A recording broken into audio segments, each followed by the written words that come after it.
Hello, William.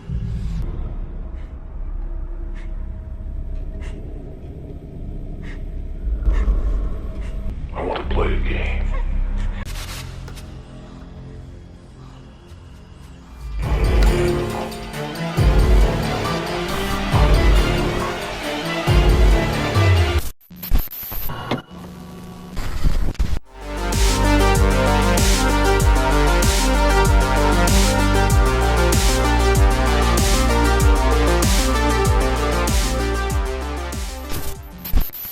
What is going on, YouTube land?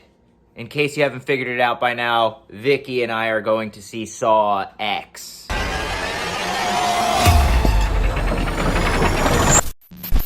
Spoilers may abound.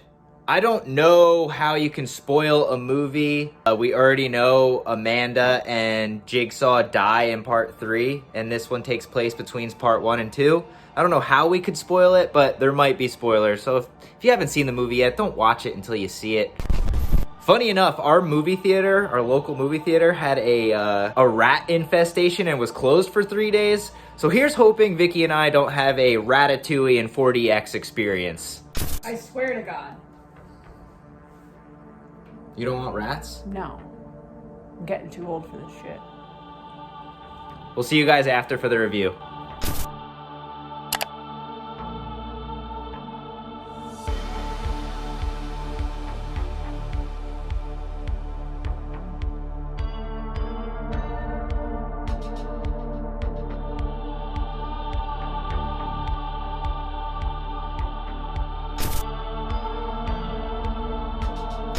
Of all the men to cheat, you picked John Kramer? We just got out of Saw X. Not gonna lie, kinda disappointed. I'm not, as you know, I go in with no expectations. She was the smart one this time. So, the plot of Saw X is relatively simple.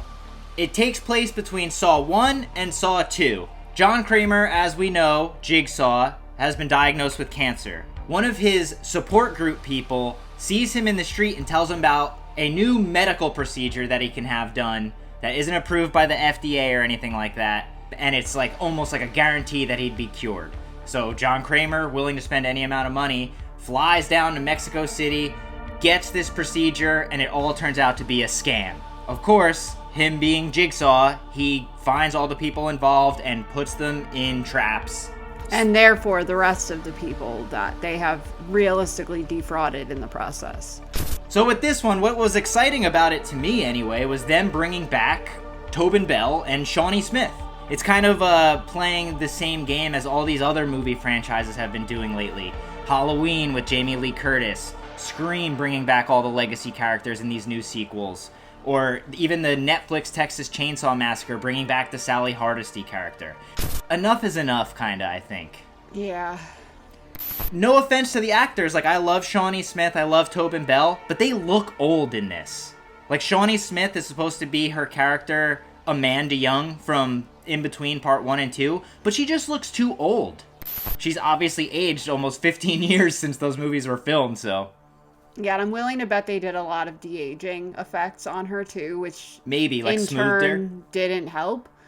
It's a Saw movie. If you like the Saw movies, you will probably like this movie. Like, I didn't hate it. I just...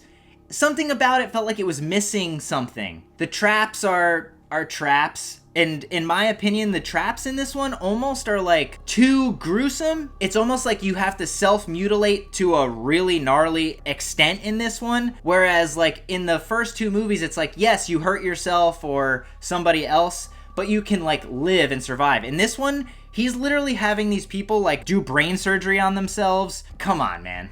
I don't have a lot to say about this one. One thing I will say is that last weekend, at my suggestion, we watched all of the Saw movies. Yeah, we watched the in 2 days. Do not recommend. No, highly do not recommend. We're also not Saw fanatics. Like we like the movies. They're fine. Yeah.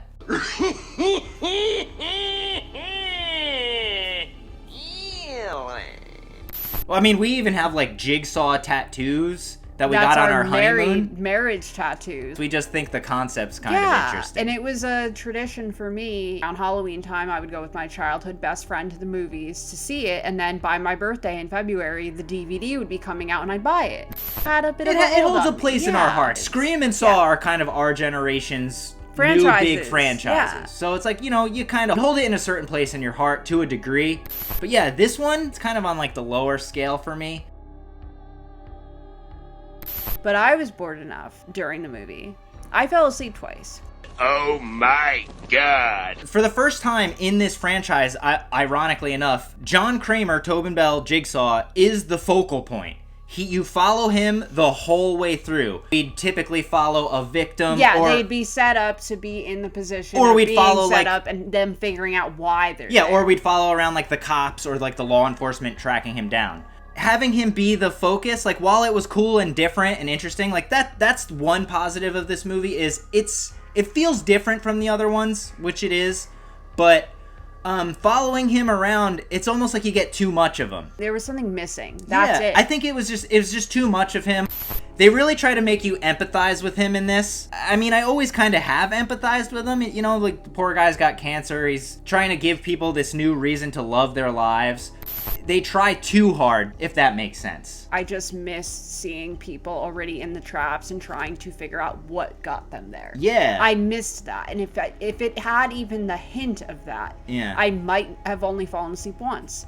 The only time you see Billy the puppet is kind of random and almost like stuck in there for fanfare. Granted, I love seeing him. He's a cute little character, but like it was didn't very need it. heavy-handed. Yeah. Like I rolled my eyes audibly in the theater. And Amanda was not as drugged out as she was in like the early films. She felt kind of worshipy and like he's their cult. He's her cult leader.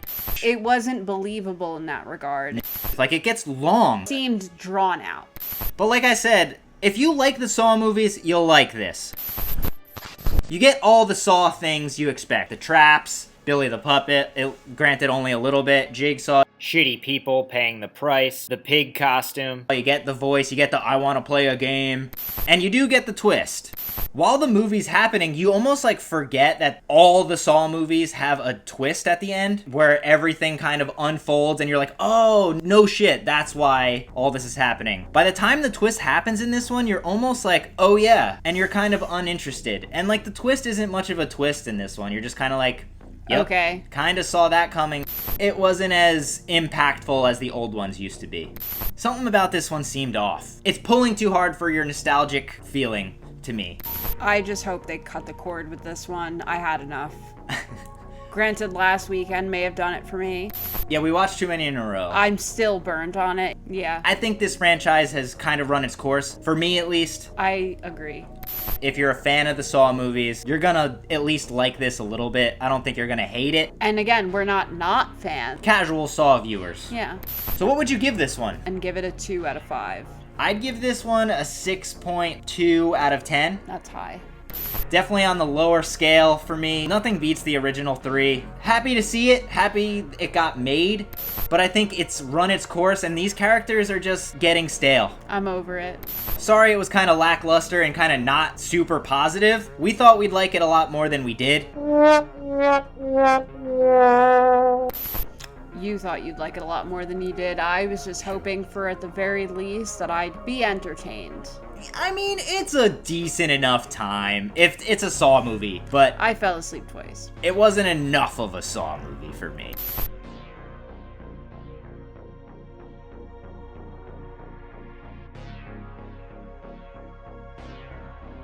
Thank you guys for watching. Hope you enjoyed our review.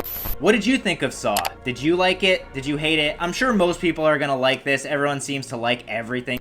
We kinda Don't. lean more on the negative this time, unfortunately. Love you guys so much. Thank you for watching, and we'll see you guys next time. Adios.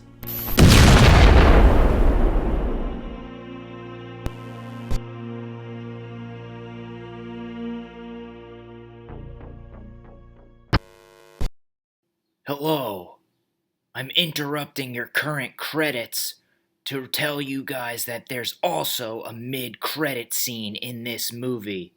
Alright, enough of that voice. But yeah, there's a mid-credit scene that shows the infamous bathroom from the original Saw and Saw 2 to show you guys Hoffman makes an appearance. Yes, Hoffman is in this movie at the very, very end.